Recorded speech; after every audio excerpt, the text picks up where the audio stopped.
राज्यसभा की सभी 11 सीटों पर सभी उम्मीदवार निर्विरोध चुन लिए गए हैं। पश्चिम बंगाल की 6, गुजरात की 3 और गोवा की 1 सीट पर मतदान की नौबत अब नहीं है। पश्चिम बंगाल की एक राज्यसभा सीट पर उपचुनाव में भी मतदान नहीं होगा। विदेश मंत्री एस जयशंकर, टीएमसी नेता डेरेक ओब्रायन समेत सभी उम्मीदवार जीत गए हैं। राज्यसभा के लिए 24 जुलाई को मतदान होना था। 11 सीटों में से टीएमसी के 6 और बीजेपी के 5 उम्मीदवार जीते हैं। इसके साथ ही राज्यसभा में बीजेपी की 1 सीट बढ़ गई है। अब बीजेपी की राज्यसभा में 93 सीटें हैं। पश्चिम बंगाल के कूच बिहार के अनंत महाराज ने बीजेपी उम्मीदवार के रूप निर्विरोध जीत दर्ज की है।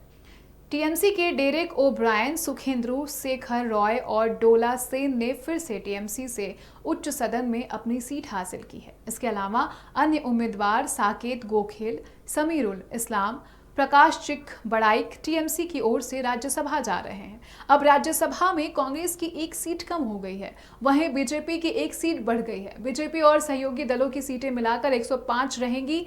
बीजेपी को 5 मनोनीत और 2 निर्दलीय सांसदों का समर्थन मिलना भी तय है। इस तरह सरकार के पक्ष में 112 सांसद हैं, जो बहुमत के आंकड़े से 11 दूर हैं। सरकार को बहुजन समाज पार्टी, जेडीएस और टीडीपी के 1-1 सांसदों से भी समर्थन की उम्मीद है।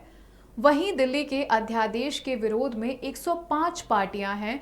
ऐसे में सरकार को बीजेडी और वाईएसआरसीपी के मदद की जरूरत होगी। इन दोनों पार्टियों के 9 सांसद हैं। बीजेडी ने कहा है कि वो बिल सदन में चर्चा और मतदान के लिए आने पर सदन में ही फैसला करेगी। वाईएसआरसीपी ने भी अभी तक अपने पत्ते नहीं खोले हैं।